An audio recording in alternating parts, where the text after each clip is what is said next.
Mga ka-JTech, welcome na naman sa ating new vlog. Tagal natin hindi nakapag-vlog, no? Ngayon, for this vlog, lalabas natin tong ating CX-6R. Matagal natin siyang hindi na naman nagamit. Kailangan natin siya mapaandar. So explain ko na rin sa inyo, marami kasi naghahanap nitong CX-6R natin kung natuloy ko ba daw ibenta. Ayan, so still, ayan, as of this vlog, nasa akin pa rin siya. So kwento ko sa inyo bakit di ko na siya binenta, no? Nag-decide tayong wag na lang. Ayan, kinan nyo yung tinakbo nito, oh. 1,025, binibenta natin dati yan, wala pang ano yan, 1,000. Ayan, pakita ko lang sa inyo, magkwento-kwento tayo tungkol dito sa ating motor. Wag na lang munang ibenta, no? Muna, no? So, kasi ayoko naman magsabing ano, lagi kasing ano, hindi naman natutupad. Bye bye. Paalam lang tayo kay Mrs.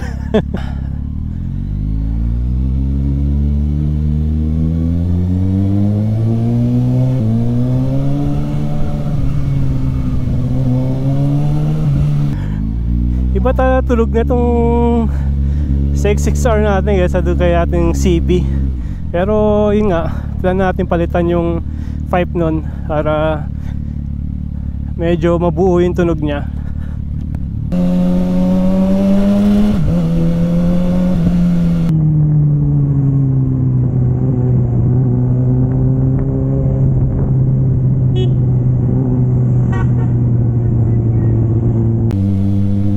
Okay, visor down.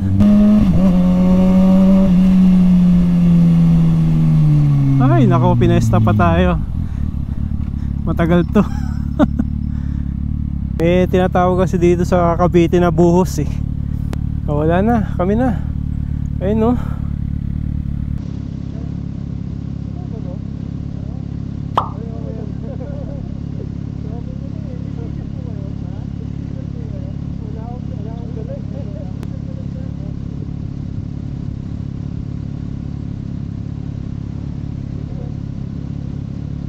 Shoutout kita, ano pangalan mo? Justin, ayan si Justin. Naka-vlog tayo. Kaya ride safe, ha. Nakakita pa tayo ng subscriber, no? Kaso wala tayong sticker, di natin siya nabigyan. Sayang. Ito yung tambayan natin eh, dito sa Tokwahan. Sarap dito, luwag, oh. Daming nagpapike dito.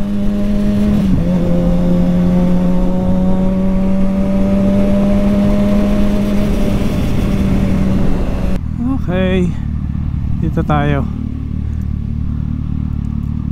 Kung bakit di na natin to ibebenta, no? Nung binibenta natin siya, pinost ko to sa marketplace. So binabarat lang talaga. So imagine wala pa siyang 1,000, no? Pero binibili siya ng mga tipong pang high mileage na. So sabi ko, akin na lang. Hindi ko naman din kaagad kailangan yung ano, no? Yung pera dyan. I-keep na lang natin siya kasi kita nyo naman yung tunog, no? Nung nagra-ride tayo, sobrang angas ng tunog niya, ang ganda niya. Iba talaga kasi looks ng sports bike eh. Ang gandang maka-forma talaga. Isa pa, wala ka na makikitang ganitong color eh. Ayan, no? So bihira kasi yung ganyang color na labas si Kawasaki. Kalimitan mga green yung makikita mo. Combination ng red, gray, black. So bibihira yung ganyan maglabas. Kalimitan mga green na nilalabas ni Kawasaki. Saka sabi ko nga, hindi na ako makakabili ng ganito eh. So unang-una, hindi siya mura. So imagine na ang presyo ng bagong CX-6R is 700, kung di ako nagkakamali, no? 709,000, no? Yun, una, yung price niya, hindi na ako makakabili sa price na to. Karamihan ng mga budget natin mga 500,000 lang eh. So but this one eh 700, imagine. Ayan. Isa pa, hindi na ako papayagan ni Mrs. na bumili ng ganyang kamahal. Ang budget natin eh hindi naman ganong kalaki na pinapayagan. Bago sa ano eh over limit tayo kay Mrs. So kaya sabi ko, i-keep na lang natin ito. Ayan. Sabi ko kay Mrs. eh, lugi rin pag binenta ko, di ba? So kaya i-keep ko na lang. Ang ganda oh. Iba talaga yung ano niya, yung forma niya sa ating CB, sa mga naked pagka sports bike. Saka yung ano mo dito, yung position mo dito, aggressive. Talaga nakasubsub ka. Kaya pagka talagang tinignan ka, from outside. Talagang ang pogi mo. Nice. Ang ganda talaga. Ito lang sabihin ko sa inyo, talagang sa sports bike huwag kayong bibili kung hindi nyo talaga ito hilig. Kasi iba talaga yung forma ng sports bike sa mga naked. Kasi karamitan nagaganda lang sila sa itsura, pero pagka bumili na sila, siguro mga 1-2 buwan parang gusto na nila ibenta, kasi dahil sabihin nila nakakapagod, nakakangawit. Pero may style lang dyan. Siguro sa next vlog natin i-discuss natin para ipakita ko sa inyo kung paano yung mga formahan dito sa sports bike ng hindi ka mangangawit. So may mga technique dito. Masarap talaga i-ride talaga itong si CX-6R kasi talagang sobrang power niya, lalo na pag naka high power mode siya. Kaya ginagamit ko lang dito yung low power mode para makatipid ng gas. Pero kung gusto ko talagang humataw, hina-high power mode ko siya. Hina-high power mode ko siya para talagang lakas ng batak. So parang yun din, isang reason din bakit di ko na kailangan mag 1000cc kung kaya na naman itong i-deliver yung speed na kailangan mo, na normally na tinatakbo mo. Kasi syempre hindi naman tayo tumatakbo lagi ng 300 para mag 1000cc. So yung 636cc sulit na to para sa atin. So kaya sakto-sakto lang to. Tapos yung tunog niya talagang kakaiba.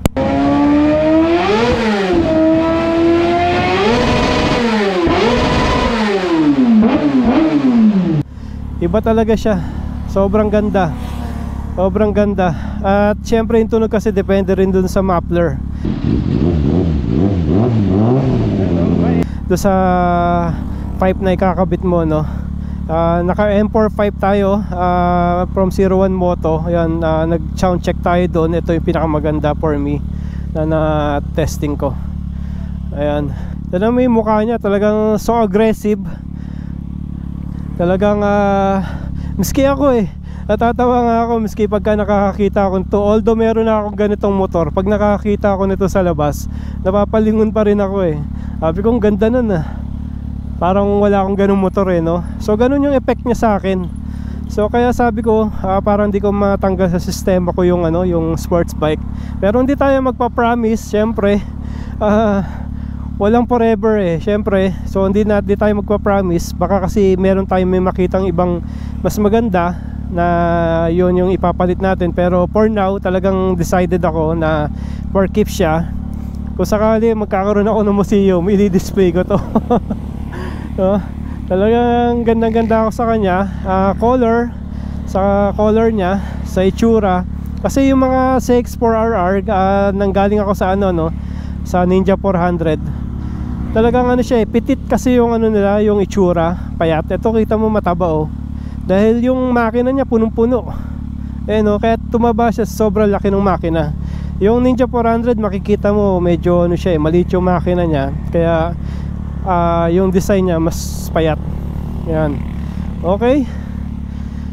Yun yung dahilan kung bakit di ko na siya ibebenta for now.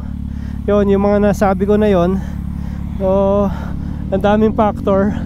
At yung mga nagme-message din sa akin, sabi nila wag mo na ibenta, for keeps mo na lang yan, sayang.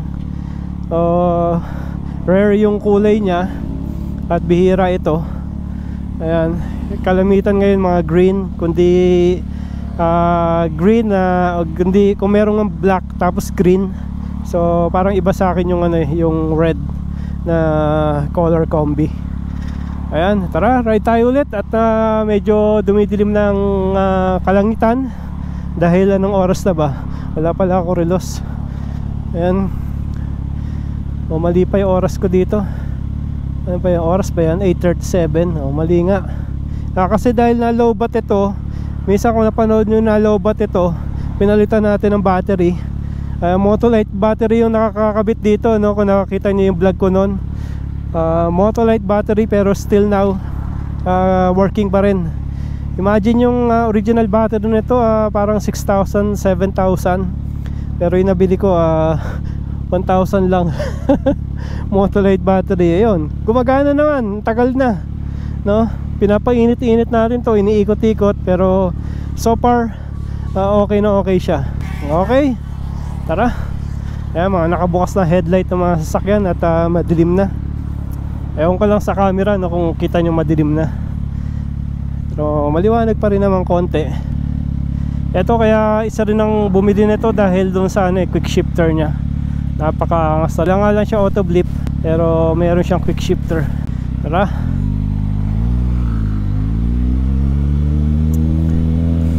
Medyo na-flex na natin yung kanyang muscle. Talaga napapalingon sila pagka narinig mo yung tunog na to eh. Ito, takot ako sa mga buhangin eh. Kaya yung nakakadulas sa mga motor eh. Ito pa naman nakakatakot pag gumana yung traction control. Parang dumudulas-dulas siya. Ayan, so mga ka-JTech, again, yun yung ating vlog. Explain lang natin bakit still nasa akin pa rin itong si GSX 6R natin. Try nating bumili ng isa pa na na hindi ito ibebenta. Collection ba? Collection. Sana all no nakakapag-collection no, kaya gaya ni Kenji. Ang daming motor. Saka sino pa ba yung isa? Si Alfred. Grabe, yaman nila. Parang si Kenji na kwento niya na nagkakautang siya dahil sa bili ng motor eh. Pero syempre tayo, takot tayo sa mga utang. Hanggat maaari kung kaya naman natin bili ng ng walang utang. Ayun, yun yung ginagawa natin.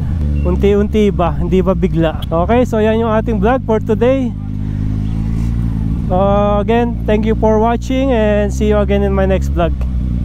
Yan yung mga bantay ko. Yung mga bantay ko nakatingin na sa akin. Kaganito, miskin din ako bumusina eh, no? Dinig na eh. Ayan, open mo na at Jay.